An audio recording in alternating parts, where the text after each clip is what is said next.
telecomunicaciones, puede ser la vía elevada del metro, puede ser el poste del telecable, ¿no? ¿Cómo le llaman esto? El transporte aéreo por cable que están... ¿Trolebús? No, cablebús, el que está allá en Ecatepec, ¿no? Y que tratan de colocar acá ahora en la Ciudad de México. Entonces son elementos que tienen una función y que colocamos sobre el terreno natural. Entonces, ese elemento, esa superestructura, va a generar cargas asociadas al peso propio, a la carga viva, a la carga accidental, y las van a transmitir hacia la subestructura. Precisamente la subestructura es la cimentación. ¿Sí? Es la cimentación. Entonces, tenemos superestructura y subestructura. ¿Vale? El reglamento del Distrito Federal nos dice que, así nos lo comenta, que toda edificación debe estar soportada por medio de una cimentación. ¿Vale? Aquí tengo dos esquemas de dos estructuras que fallaron. Son elementos aquí que fallan, ¿no? La parte importante es ver por qué fallan, y lo que nos da mayor conocimiento, desafortunadamente, es cuando fallan las estructuras. Entonces, toda cimentación toda superestructura debe estar soportada por una cimentación. Una cimentación que sea capaz de transmitir las cargas al terreno de tal manera que el esfuerzo generado sea menor al esfuerzo resistente. Eso es lo que vamos a buscar siempre, ¿no? Entonces, en ese sentido, que toda estructura, toda edificación, toda estructura debe estar soportada por una cimentación. Platicábamos la clase pasada, o yo les hice el cuestionamiento de qué estructuras pudiéramos tener no cimentadas, que no llevaran una cimentación.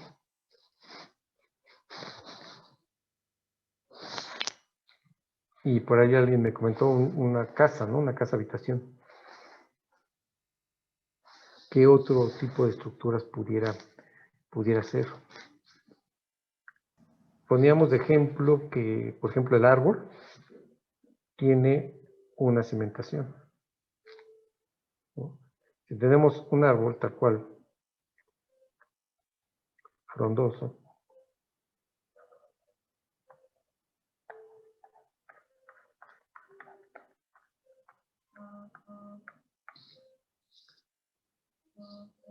¿cuál sería su cimentación?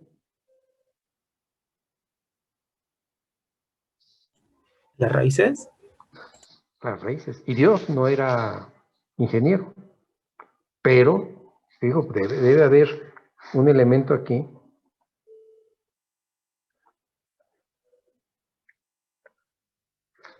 primero que le permita el suministro de agua al árbol, de los nutrientes para poder crecer, y segundo, que sirva como soporte ante las ráfagas de viento, ¿no?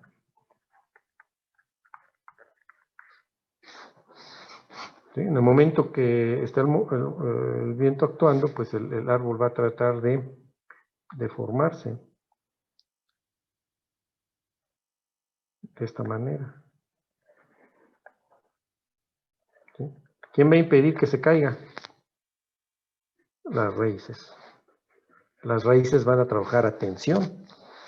Esta va a trabajar a tensión, ¿cierto o falso? Evitando que se caiga. ¿Nosotros tenemos cimentaciones? Pues sí, ¿no?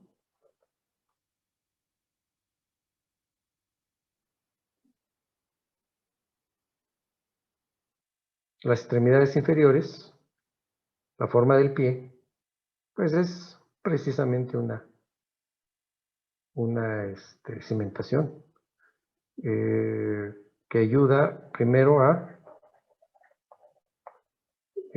soportar la superestructura. Es el elemento que está en contacto con el terreno y transmite la carga hacia el terreno, distribuyéndola en esta área. ¿Cierto? Ahí lo tenemos. Platicábamos que también una presa también tiene elementos de cimentación. La presa son los elementos de contención con los que generamos almacenamiento de agua. ¿Sí? Y esa agua pues puede servir para abastecimiento de agua potable,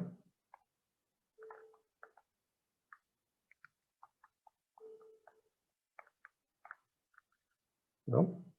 Puede ser para riego,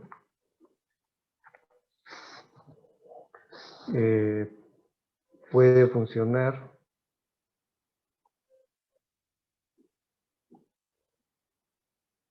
para generar energía eléctrica,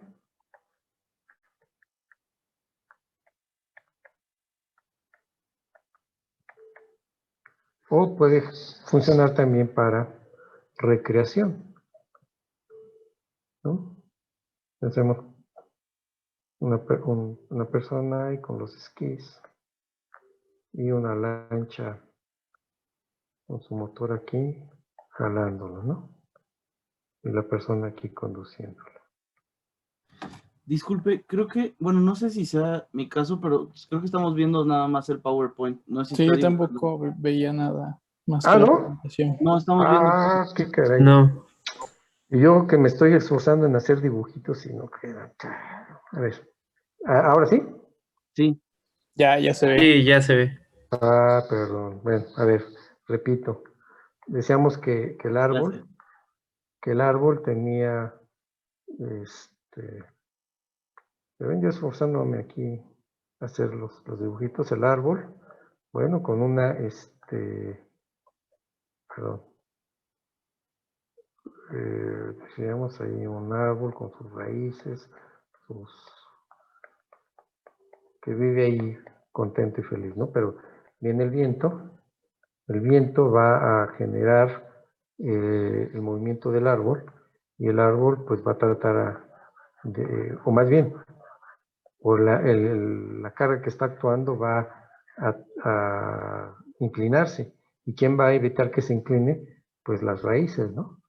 Las raíces que tienen la función, decíamos, de captadoras de agua para habilitarle sustento al árbol. Y en este caso, cuando está generando este movimiento del árbol, pues sirven de tensión las cimentaciones, ¿no? Y comentábamos que nosotros también pudiéramos tener una cimentación con las extremidades inferiores. Bueno, pues los pies tienen un área, una ampliación de la extremidad. Y esa ampliación precisamente hace que transmitamos la carga, el peso que tenemos sobre el área de nuestro pie, ¿no? Y decíamos entonces que el pie está en contacto con el terreno natural, que esa es la función de la cimentación, o más bien esa es la ubicación de la cimentación, y su función es transmitir la carga hacia el terreno. Luego decíamos también que las presas que son elementos de contención que nos permiten el almacenamiento de agua para varios fines, ¿no? Uno es el abastecimiento de agua potable, el otro es el riego, el otro que comentábamos ahí rápidamente fue tomar el agua de la presa, llevarla a través de un conducto y en una casa de máquinas generar la energía eléctrica, ¿no? O una persona en esquís, decíamos, con una lancha que lo está jalando, ¿no? Y entonces aquí tendríamos el efecto de la función de ser un elemento de turismo, por ejemplo, ¿no? O sea, son varias fuentes, pero finalmente lo que nosotros tenemos es este elemento. Entonces, ese elemento es algo como un elemento de contención, ¿no? La carga asociada al empuje hidráulico la podemos definir, empuje hidráulico, a 1/3 de la altura, ¿no? A 1/3 de la altura del agua. Es 1/3 de H. Ahí actúa el empuje hidrostático. Y ¿quién puede generar el efecto de este empuje hidrostático? ¿O quién puede retener el peso de la estructura? Por eso es que lo definimos con una cierta amplitud. Y entonces este peso de la estructura, bueno, ¿recuerdan muros de contención? Que decíamos que esta carga nos genera un momento en esta dirección, considerando que el momento se genera aquí en el punto O, y la carga nos va a generar un momento en esta otra dirección. Entonces, con la suma de momentos en el punto O, suma de momentos igual a 0, definimos cuál debe ser la carga necesaria para soportar el empuje hidráulico. Y entonces este peso pues va a estar en función de este ancho. Y tenemos nosotros entonces que definir que el suelo sea capaz de soportar la carga que está actuando entre el ancho de la cimentación o el ancho de la estructura por la longitud perpendicular al pizarrón, que en este caso lo puse como 1 metro, ¿no? Para considerarlo como metro unitario, como ancho unitario. Este es el esfuerzo realmente, ¿no? La carga entre el área, pues es el esfuerzo. Entonces el suelo tiene que soportar este esfuerzo. Aquí estamos hablando de cimentación, de cimentar esta estructura, esta presa, ¿no? ¿Qué estructura ustedes creen, qué estructura civil creen ustedes que no tenga cimentación? Díganme alguna en particular y vemos si tiene o no tiene cimentación. ¿Las carreteras? Las carreteras, fíjense que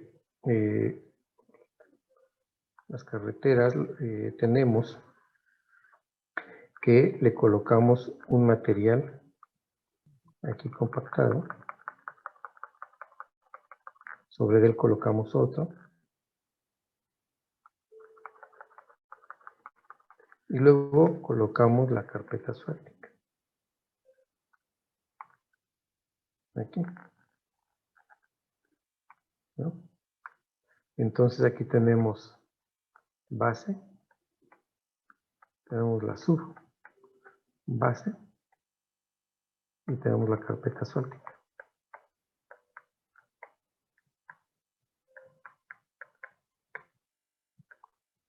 Pues precisamente la base y la subbase es la cimentación de la carpeta asfáltica.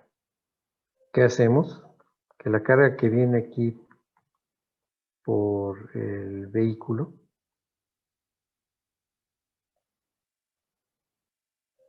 a lo mejor es el tráiler, ¿no? Echando humo, pues este tiene un peso. Ese peso es transmitido hacia las llantas, ¿sí? Se distribuye hacia las llantas y las llantas lo transmite la carpeta asfáltica. Y nosotros al colocar la base, la subbase, la rasante y subrasante incluso, entonces vamos a tener un elemento que transmita este peso hacia el terreno, ¿no? Si colocamos directamente el camión sobre sobre el terreno natural.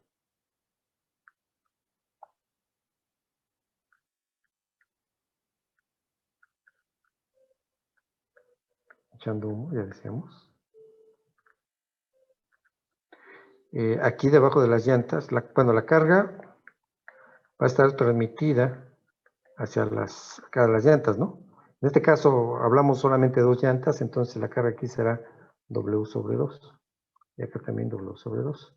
Esta carga aquí nos va a generar un bulbo de influencia,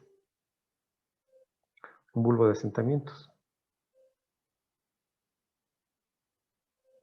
sobre el terreno. Y eso a lo mejor nos lleva a tener asentamientos. Cuando estamos hablando aquí con la base y la subbase, el objetivo es que este bulbo de deformación se desarrolle aquí.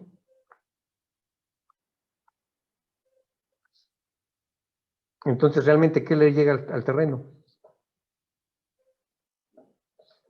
Casi nada, ¿no? Ese es el objetivo de la cimentación, ¿cierto?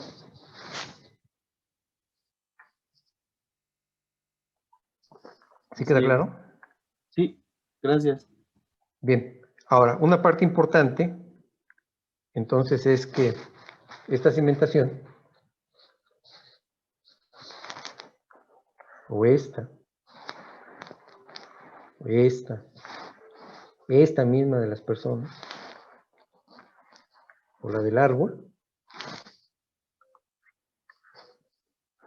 se encuentren sobre un terreno homogéneo.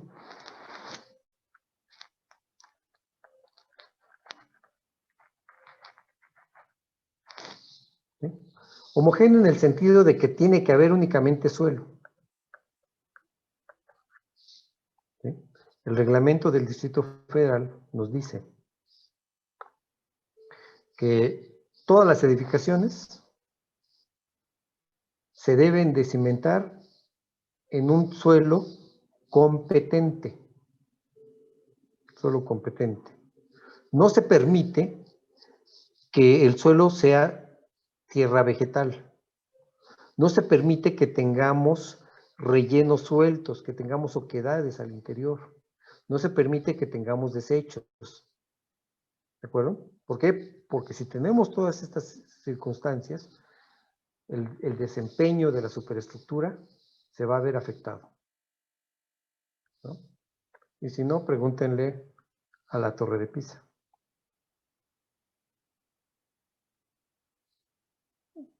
A ver, ¿qué pasará? ¿Qué pasará si tenemos una superestructura, tenemos el terreno natural, ¿sí? Ahí en el centro de la Ciudad de México y queremos construir una estructura de 4 niveles.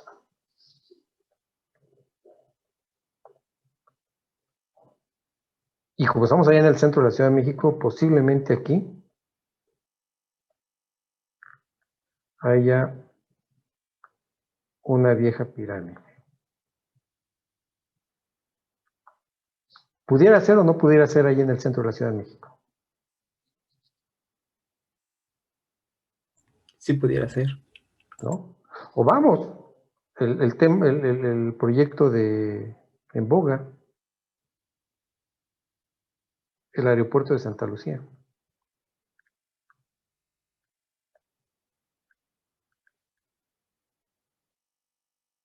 ¿Qué tenemos ahí en el aeropuerto de Santa Lucía? Imagínense la pista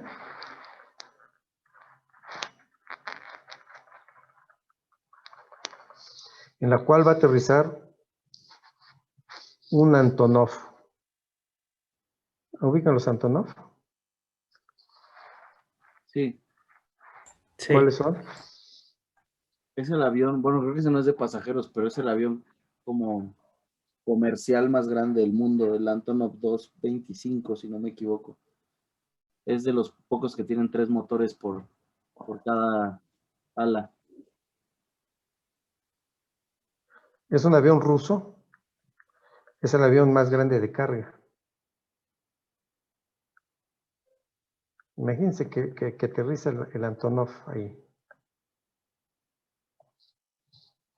Es el más grande de carga y es el avión de los más grandes y se encarga de transportar carga.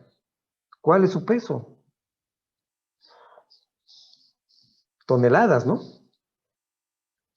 Toneladas. Y imagínense que lo construimos ahí donde tenemos los restos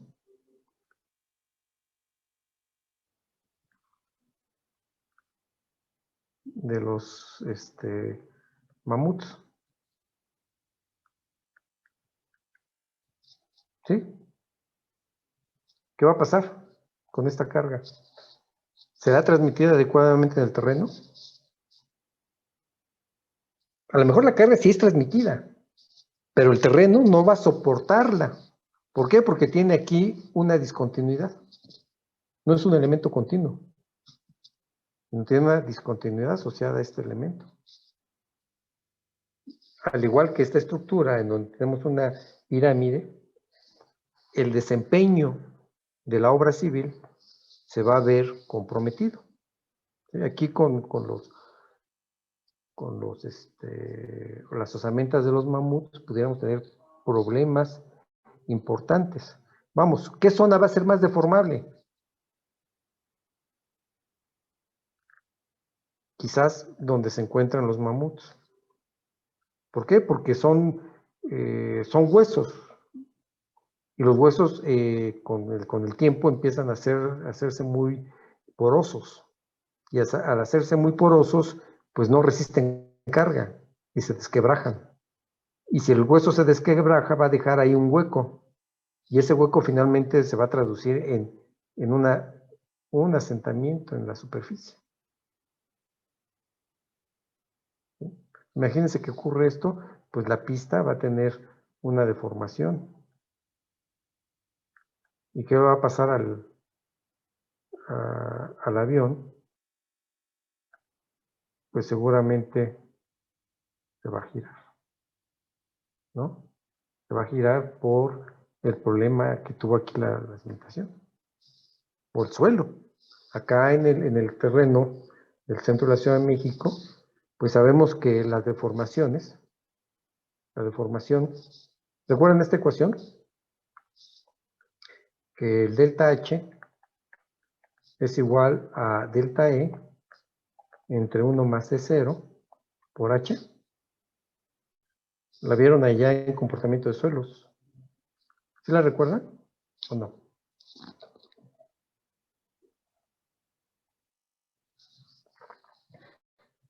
Bueno, más adelante la platicaremos. Pero aquí lo que queremos ver es que el asentamiento, véanlo, es directamente proporcional aquí al espesor de material. Entonces, si aquí tenemos roca,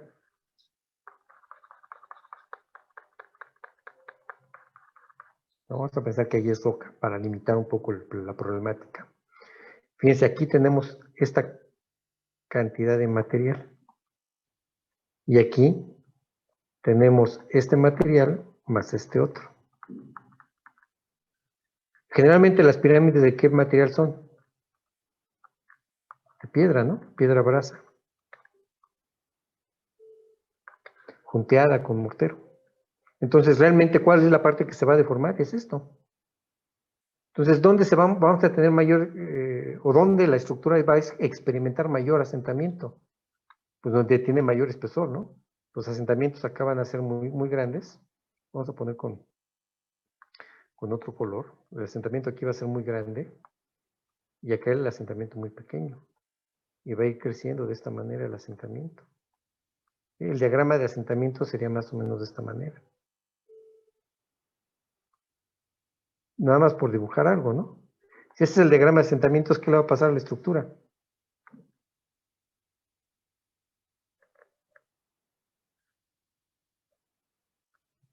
Le voy a poner con más grueso.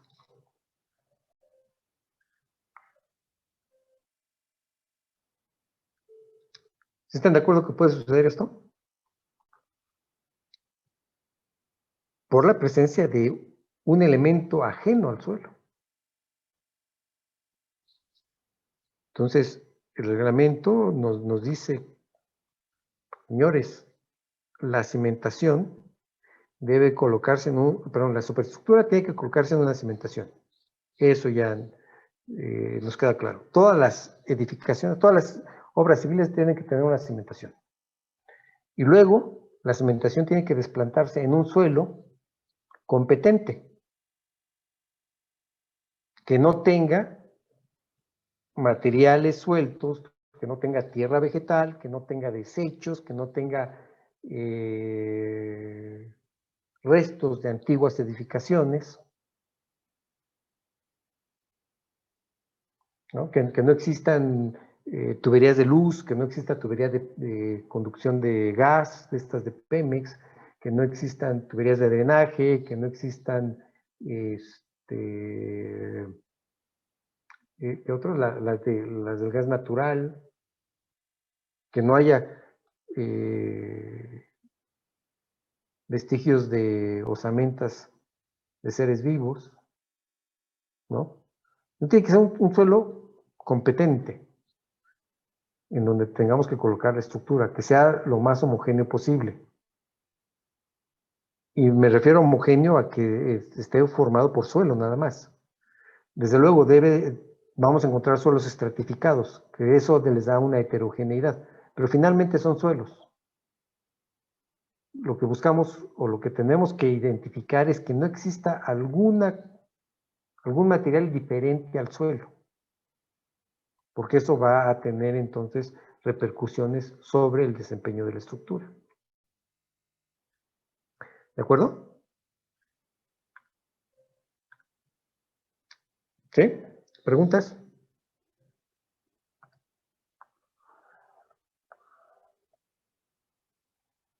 ¿No?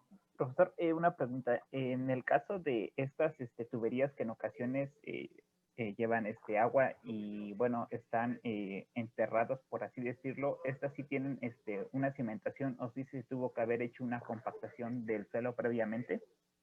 Sí, generalmente en las tuberías enterradas no las colocamos a piel de suelo natural. Generalmente le ponemos una plantilla de material y esa plantilla tratamos de compactarla. Ese es las veces del elemento que nos ayuda a transmitir las cargas. Finalmente, lo que tú tienes en la tubería es el peso del material que está al interior. Desde luego, el peso de la tubería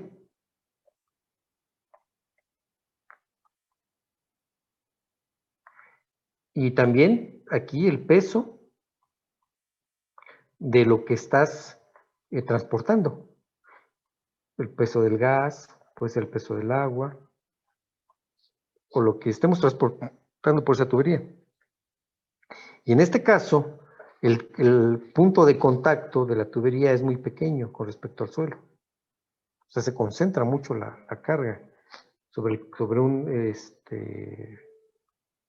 punto lineal de la tubería, ¿no? Entonces, lo que se hace generalmente es colocarle una capa de material compactado para que nos ayude a colocar la cimentación, perdón, a que nos sirva como cimentación de la tubería. ¿De acuerdo? En algunos otros casos, la tubería la soportamos por anillos, y precisamente esos anillos están soportados en algunos monumentos de concreto. Entonces, quien soporta la tubería es el anillo, y el anillo está soportado sobre estos monumentos de concreto, de mampostería. Y estos son los que se encargan de transmitir la carga hacia el terreno. Pero cuando es enterrada, le metemos una capa de material compactado y luego esto lo rellenamos para que sea la tubería embebida en el terreno, ¿no? ¿Sale? Sí, gracias, profesor. Ok, bien. Entonces, decimos que tenemos la superestructura. Esta va a llevar carga muerta más carga viva y carga accidental hacia la cimentación. O sea, la cimentación está recibiendo estos tres tipos de carga. Carga viva, carga muerta y carga accidental. Y se va a encargar de transmitirla al terreno. Entonces, tenemos la superestructura, sea cual sea. Estoy poniendo generalmente edificaciones, pero puede ser cualquiera, ¿no? Una edificación de ese estilo. Y entonces, el objetivo va a ser que la carga de toda la superestructura, ¿no? La carga de toda la superestructura, que es la carga muerta, más la carga viva, más la carga accidental, se lleven a la cimentación. Entonces, recuerdan que por allá, en alguna de las materias de estructuras, nos enseñaron a hacer la bajada de cargas. Y lo que vamos haciendo es el peso de la losa, lo transmitimos hacia las traves, de las traves hacia las columnas, y vamos bajando poco a poco las cargas hacia los niveles inferiores. ¿Sí recuerdan eso? Y vamos las cargas, las vamos llevando hacia las columnas van bajando la carga hasta el nivel de desplante, hasta este punto. Entonces aquí, en este punto, tendremos en cada columna, tendremos una carga. Carga 1, carga 2, carga 3, carga 4, carga 5. Entonces, la suma de las cargas I debe de ser igual a el WM más el WB más el WAC. O sea, a esto. ¿Sí? Lo que estoy haciendo es solamente disgregando esta carga total a través de las columnas, ¿cierto?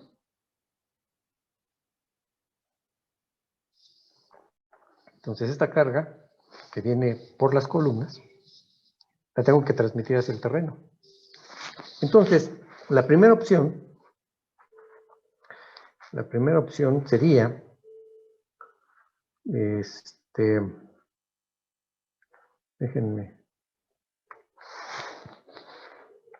déjenme copiar esto.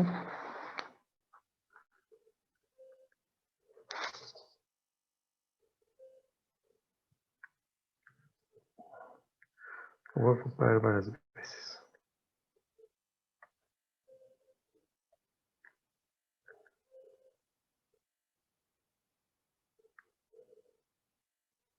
Ahí está. Bien. Entonces, la primera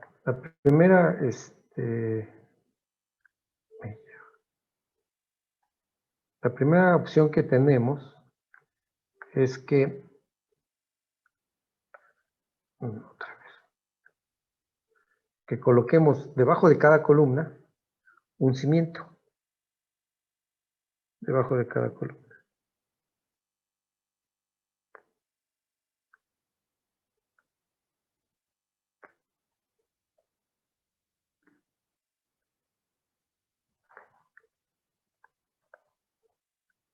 ¿Sí? Bueno, déjenme también dibujarla en planta.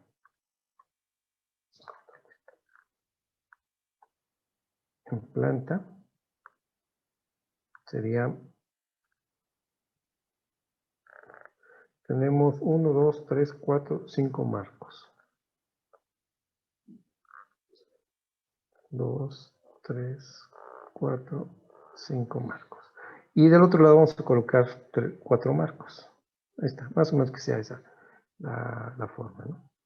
Entonces, a este marco vamos a llamar 1, a este 2, a este 3, a este 4 y a este 5, ¿no? Y a este vamos a llamar el marco A, este el marco B, este el marco C, este es el C y este es el D. ¿Vale? Así está. Entonces, cuando estamos resolviéndolo, así como les digo, con un elemento debajo de cada columna, pues vamos a tener aquí, de manera individual, una columna, una cimentación. Debajo de cada columna. ¿Sí me van siguiendo? Sí, Inge.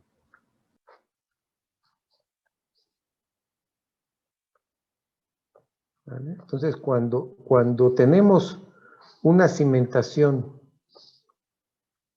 debajo de una columna,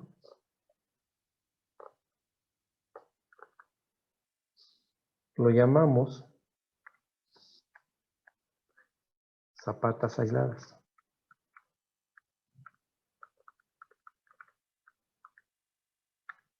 ¿Vale? Cuando tenemos una carga, una columna debajo de la cimentación.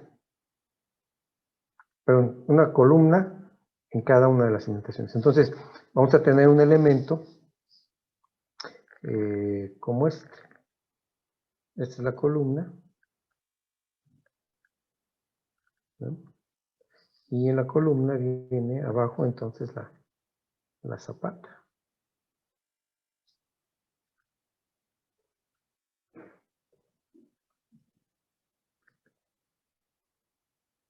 ¿No?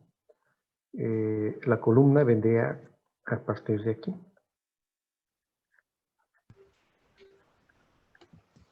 Ingeniero, ¿Sí?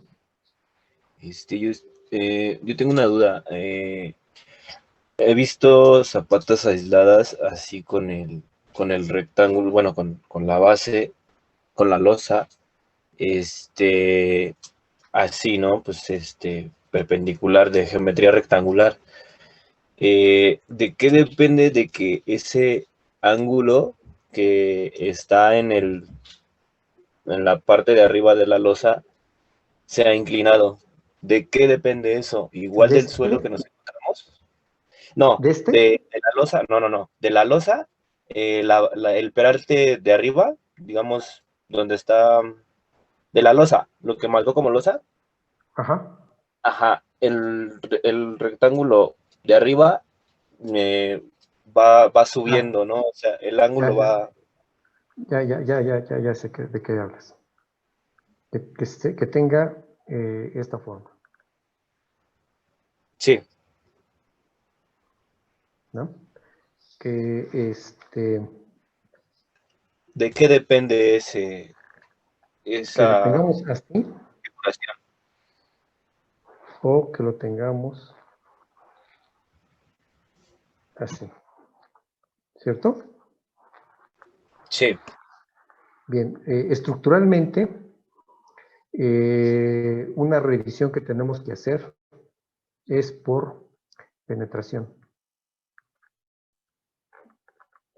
que sería penetración o punzonamiento, ¿no? Por penetración o punzonamiento, similar al que vemos en las losas, ¿no? En las losas comunes, que la losa está soportada por una columna y tenemos que revisar que la columna no penetre en la losa. Incluso le colocamos algún capitel. ¿Sí? Hacemos un poquito más amplia la losa, perdón, la columna en las losas. Este se resuelve mucho cuando colocamos una trave. Pero acá en las cimentaciones lo que estamos buscando es precisamente evitar el punzonamiento. Nosotros tenemos que, a partir de las dimensiones de la cimentación, definir no la dimensión de la losa, sino más bien a lo que llamamos peralte efectivo. ¿no? El peralte efectivo, de una vez lo platicamos cuál es la distancia que hay del techo superior de la losa, de la zapata, al eje neutro de las varillas. Entonces, si yo tengo una varilla aquí, de este estilo,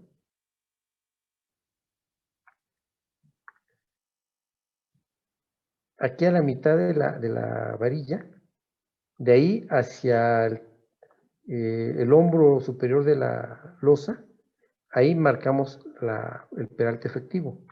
Entonces, el peralte efectivo va a ser igual a H, que es el espesor de la losa, el total, menos la mitad del diámetro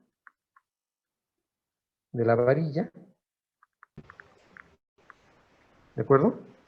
Menos el recubrimiento.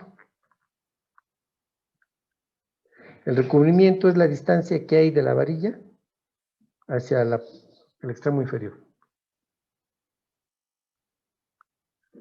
Lo hacemos acá un poco, mucho más exagerado o más grande el detalle, ¿no? La varilla es esta.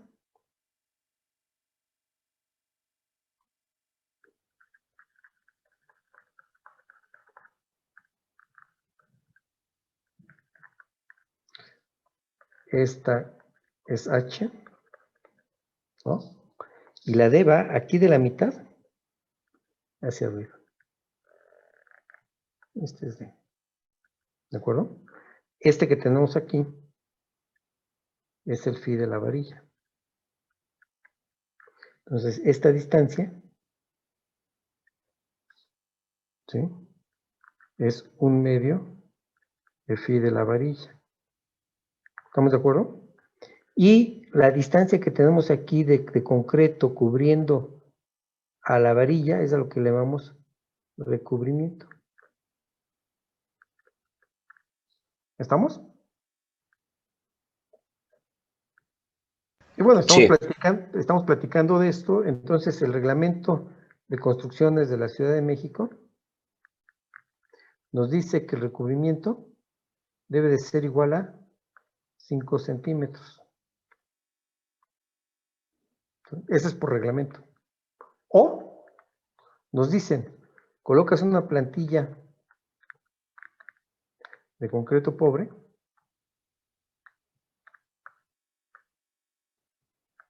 de 2 centímetros de espesor. Si haces eso, entonces el recubrimiento lo puedes poner de 3 centímetros. Siempre y cuando coloquemos una plantilla de concreto pobre. Si no, hay que casarnos entonces con los 5 centímetros de recubrimiento. ¿Sí? Ese es el peralte efectivo. Entonces, el peralte efectivo nos va a ayudar a definir la sección crítica. Tenemos la sección crítica. ¿Qué le vamos a poner?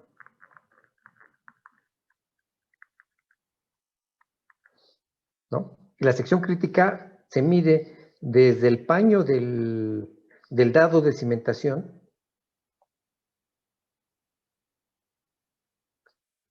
hasta una distancia de, desde el paño a una distancia de entre 2 o directamente del paño. Bueno, lo voy a poner con diferentes colores. Entonces, cuando es aquí al paño, cuando estamos hablando de esta sección crítica,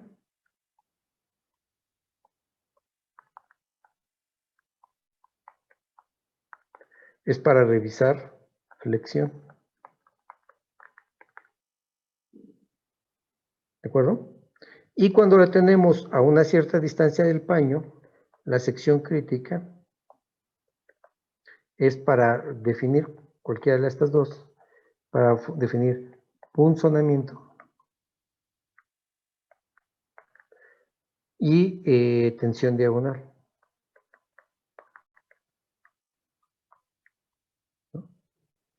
Entonces, ¿qué es lo que estamos ganando aquí en esta zona? Que tenemos que el peralte efectivo es mucho más grande que aquí. ¿Sí lo ves? A ver otra vez cómo es. El peralte efectivo va a ser de la varilla hacia el extremo de la losa. Este va a ser aquí. Es una variación. Tienes un peralte efectivo y acá tienes otro peralte efectivo. Pero en la zona que nos interesa, ya sea de D o de entre 2, tienes una altura mucho mayor que en el extremo. Tienes un peralte mayor. Entonces, ¿eso qué te ayuda? Al punzonamiento. A la Exactamente. tensión diagonal. Ok. A reducir el efecto del punzonamiento. Profesor, yo Igual. no entendí muy bien el efecto del punzonamiento y la tensión. Es que ya esta es la parte para el diseño estructural. Pero lo quise ahorita platicar en función de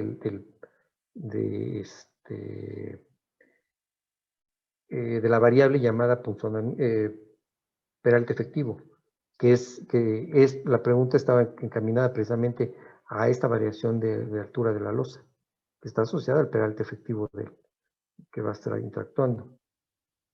El punzonamiento, a ver si de una vez vamos a platicarlo, finalmente estamos hablando de lo mismo. Y déjame dibujarlo de esta manera. A ver si se puede hacer el efecto. Déjenme ver. Así. Luego viene así. Luego viene así. Y luego viene así.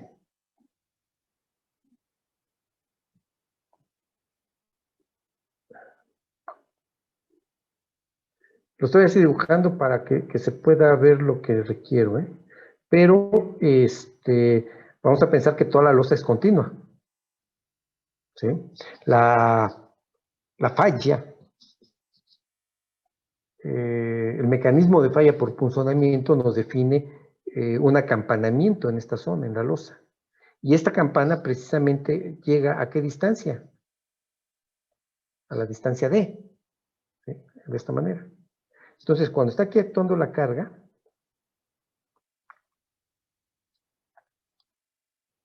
¡ay! Agarró completo todo.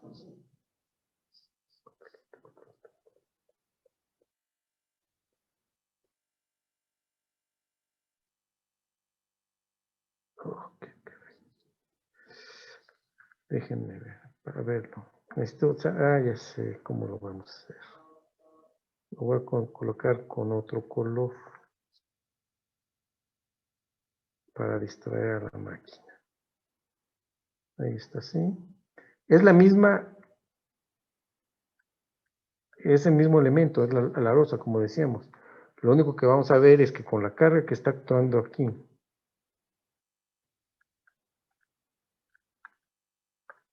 vamos a tener este efecto, miren. ¿Sí? Se va a quebrar la losa y va a generar este movimiento. A esto es lo que llamamos punzonamiento. Desde luego, hay un efecto aquí. ¿Qué caray?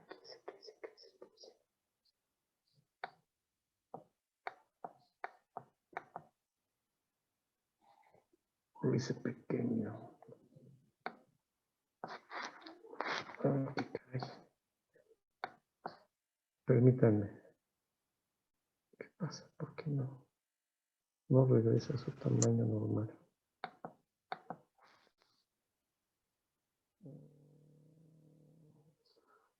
Chanfles. No. Espérenme.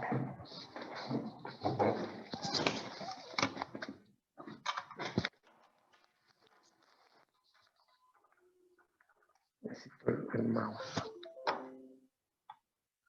Ahí está.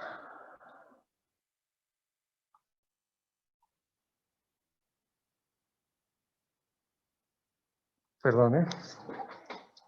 Entonces, decíamos, bajo esa carga, este va a penetrar, pero a su vez este va a girar así, y este también va a girar así. ¿Sí? Con la carga que estamos aquí entrando. Entonces, a esto es a lo que se le llama el efecto de punzonamiento.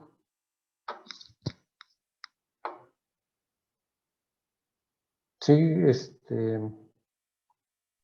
Sí, profesor. Disculpe. dime.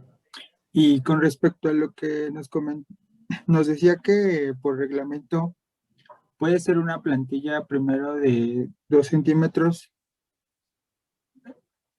Es es menos recomendable entonces realizar la plantilla debido al punzonamiento.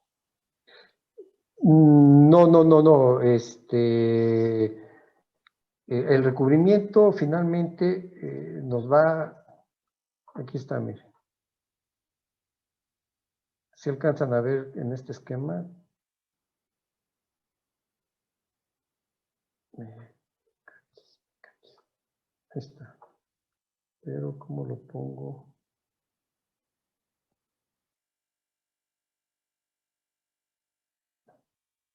Miren, ahí está la falla por punzonamiento.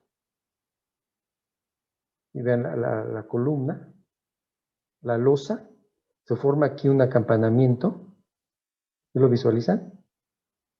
¿A qué distancia hay de este punto al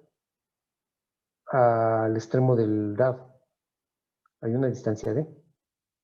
Del peralte efectivo. Nosotros vemos así la losa, fíjense, como que está aquí abajo. Pero finalmente, ¿cómo ocurrió la falla? Así. Se forma esta campana. ¿Estamos de acuerdo? Esta es la falla por punzonamiento. Profesor. Profesor, entonces esta falla por funcionamiento, en teoría, se podría resolver si aumentamos el espesor de la losa, pero en este caso, para no aumentar el espesor de toda la losa, por eso se dejan, digamos, esta sección como triangular. Es correcto, con esta pudiéramos nosotros resolver el problema de punzonamiento. Hay que recordar que el punzonamiento principalmente va asociado por el concreto. Así que el concreto es el que va a trabajar. Ok, entonces, con lo que acaba de comentar el compañero, es así como se decide la pendiente de aumento para generar ese aumento de área, aumento de volumen, o hay alguna otra receta que nos diga No, de qué depende es esa precisamente para eso. geometría. Es precisamente para eso, ¿no? Porque, por ejemplo, les comentaba que cuando hacemos una losa convencional,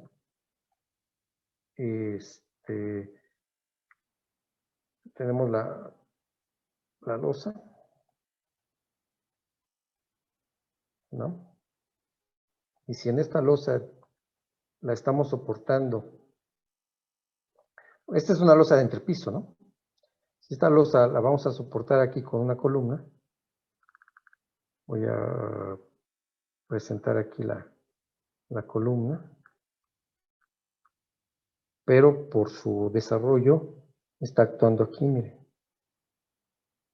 Aquí es la parte baja. ¿Sí? No está exactamente en el extremo. Esta columna, la que estoy aquí dibujando. O vamos a ponerla más evidente. Tengo una columna que está aquí actuando.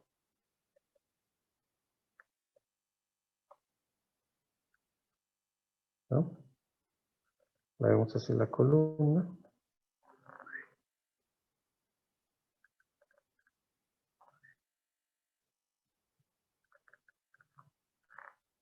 ¿Sí? Ahorita ya se ve mejor, ¿no? La columna. Entonces, aquí se va a formar en la columna, esta línea punteada aquí es el contacto de la columna con la superficie inferior. Bueno, entonces aquí se va a formar a una distancia D, pero por acá arriba la campana. Entonces, de este punto subes acá, de este punto subes acá, este punto subes acá y de este punto subes acá. Este es el acampanamiento que se tiene. Entonces, para reducir este efecto, lo que hacemos es que le metemos un ancho mayor a la columna.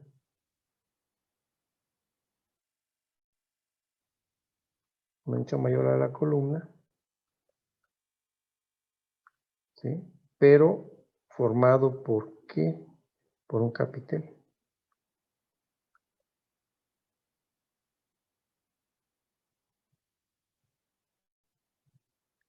¿Sí? Entonces, la losa, si la vemos así de lado, veríamos, en el primer caso, el que dibujamos sería esto, y dibujamos un acampanamiento, ¿no? Entonces, para evitar ese problema, entonces decimos que le metemos un capitel. Hacemos más grande el área de la columna en el contacto con la losa. Y con eso entonces reducimos el efecto de punzonamiento.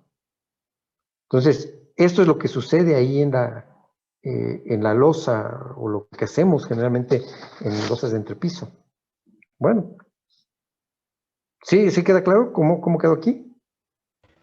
Sí, Hagamos un cambio de sección uniforme.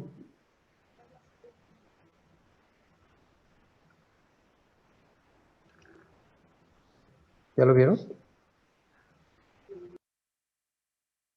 sí.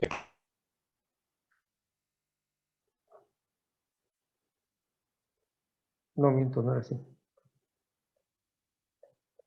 Miento, no era así. Hagamos un cambio de sección uniforme, que es este. Realmente es ahí, ¿no? Donde está la ampliación de la cuna. ¿Sale? Ese es el objetivo. ¿Cómo definimos que sea así o así? Pues ya es estrategia para hacer que se cumpla la condición de punzonamiento. ¿Sí? La verificación de punzonamiento. ¿Sale? Ok, sería se define esa pendiente hasta, o sea, esa pendiente o ese volumen debe de ser igual al que nos dé un esfuerzo, igual al que está cayendo de la carga en el dado, ¿no? No. Lo que estamos ahí teniendo es una ampliación de área. Velo, aquí tenemos un área, la losa, y acá tenemos un área mayor. Sí, Geométricamente son diferentes. Geométricamente el D aquí puede ser mucho mayor que acá. sí, Entonces eso nos lleva entonces a que la zona donde se genera la falla es una zona mucho más amplia. ¿Sí? Y entonces el concreto puede resistir fácilmente ese esfuerzo cortante. No el esfuerzo transmitido de la superestructura hacia el terreno. No, es el esfuerzo resistente del concreto. El esfuerzo cortante en el concreto. ¿De acuerdo? Y aquí, cuando hacemos esto, déjame ver si me acuerdo, nos dice que la condición crítica, cortante crítico, era 0.5 P por D por la raíz cuadrada de F'(C). FB', algo así.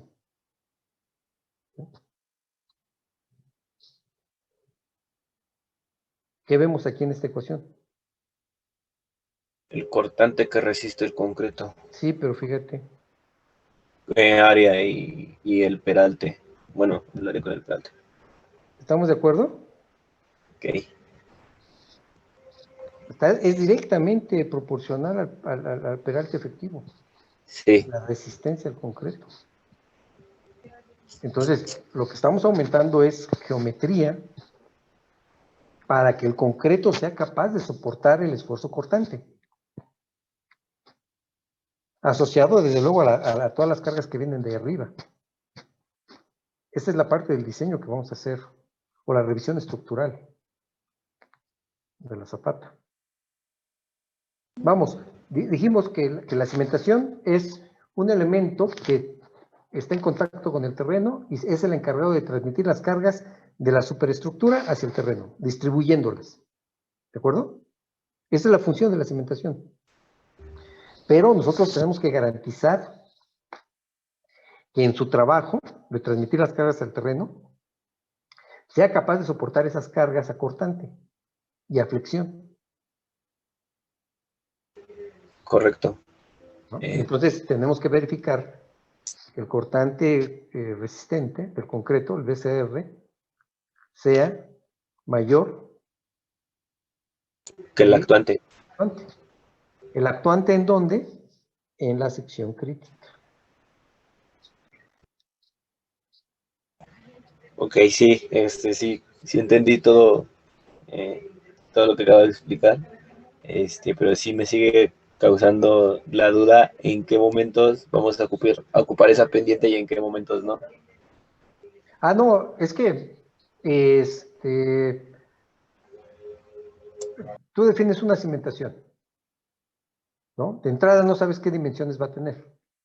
Las propones y verificas que se cumple el estado límite de falla, que se cumple el estado límite de servicio y que se cumple esta condición de punzonamiento y tensión diagonal y flexión.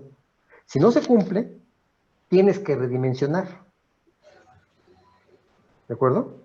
En el Sí, redimensionamiento tienes que ampliar las dimensiones de la cimentación, que es ancho, ¿no? Que es ancho, que es longitud y que es peralte. ¿Vale? Si tú sí, aumentas de manera uniforme el peralte, ¿qué pasa con la cimentación? Pesa más. aumento. La cimentación pesa más. ¿De acuerdo? Entonces un mayor esfuerzo hacia el terreno. Chin. ¿Vale? Entonces, ¿cómo le hago para que no pese más? Ah, puedo utilizar entonces esta estrategia de hacer la variación del peralte en la losa. ¿Por qué? Porque a lo mejor Ok, lo que no me cumplió fue punzonamiento. Entonces, para garantizar que cumpla con punzonamiento, solamente aumento el área o la geometría. ¿De acuerdo? sí, Espero que ahorita quede entendido. sí sí me quedó más claro, Y pues. cuando vayamos a hacer las revisiones de las cimentaciones, quede completamente abordado la duda, ¿no? O concluida la duda.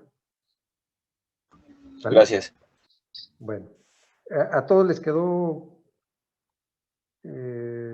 claro el fenómeno de punzonamiento. Sí. Sí, profesor, sí. Ok. Entonces, miren, acá decíamos que, me faltó una cosa, ¿no? Que la losa, perdón, la cimentación aislada, decíamos que es una columna que llega a la zapata. Esa es la característica de la zapata. Entonces, es una cimentación por columna. Esa es la zapata aislada. Y entonces podemos ver el dado de cimentación, ¿sí? Y la losa de cimentación. ¿De acuerdo? Estas son las dos características de la zapata aislada. Perdón, las características de las cimentaciones, en particular de la zapata aislada, tiene un dado y tiene una losa. Cuando hablamos que las cargas que yo tengo aquí,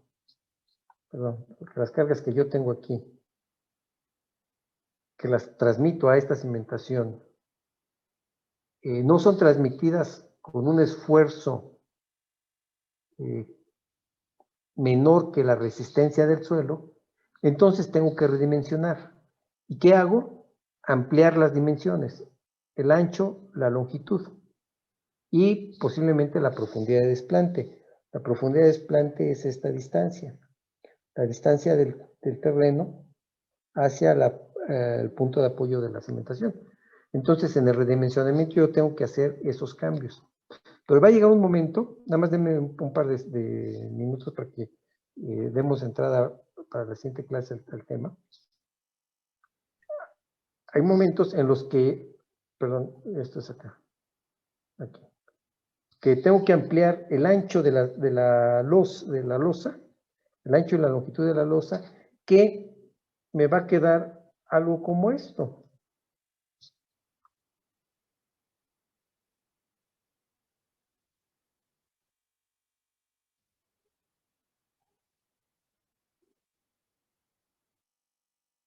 ¿Sí lo visualizan? El espacio entre dos losas, dos cimentaciones aisladas, es muy pequeño. De hecho, al hacer la excavación, se nos va a venir abajo este material. Lo que tenemos aquí, ¿no? Entonces conviene que, si es el caso, que ya por las dimensiones de la cimentación de B o L, llegue a una dimensión que interfiera el desempeño de la otra zapata, entonces lo que hacemos es, pues olvídate ya de tener aisladas y las metemos corridas. Perdón, las metemos corridas.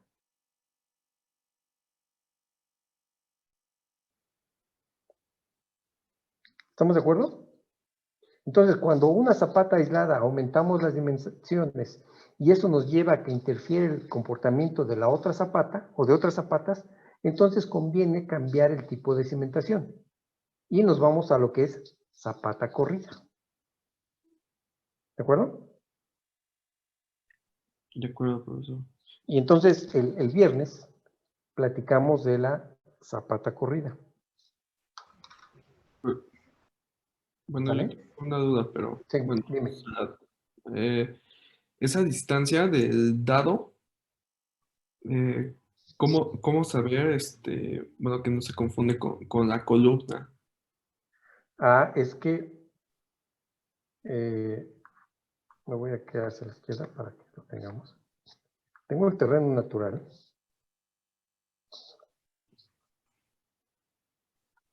Tengo el terreno natural, ¿no? La columna va a llegar hasta aquí, hasta nivel del terreno natural. ¿Vale? La cimentación, por cuestiones de transmitir la carga hacia el terreno, la vamos a tener que llevar a una cierta profundidad de desplante.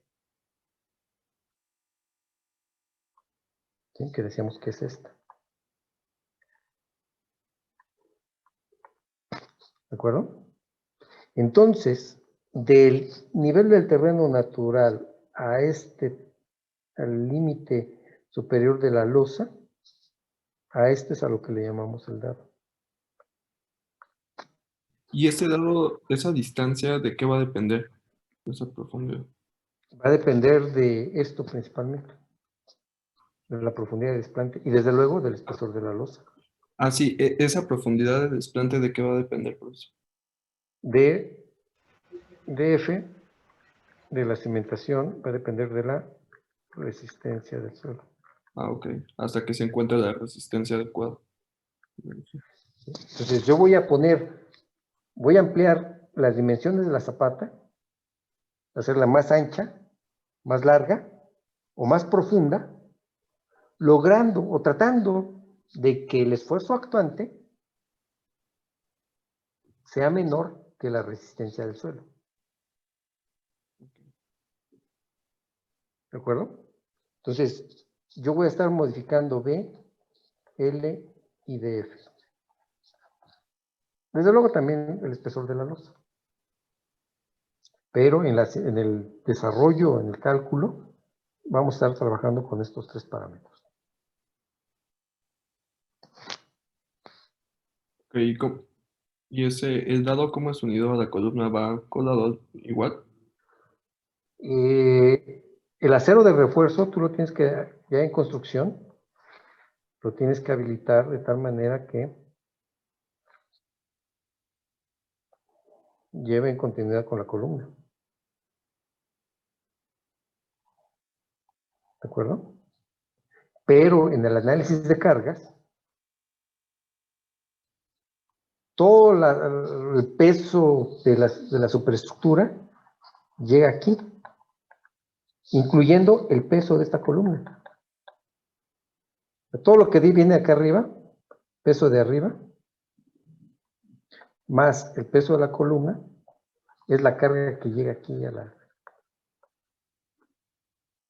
la cimentación. ¿De acuerdo? Entonces el dado va a tener las mismas dimensiones y resistencia que la columna. No necesariamente las mismas dimensiones, porque pudiéramos tener un dado un poco más amplio.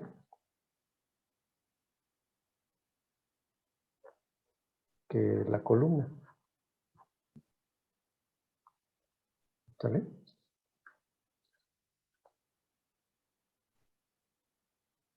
¿De qué va a depender? Mucho de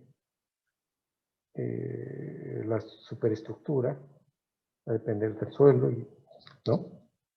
Ok.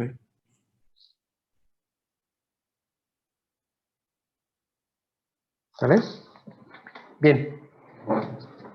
Les agradezco su atención.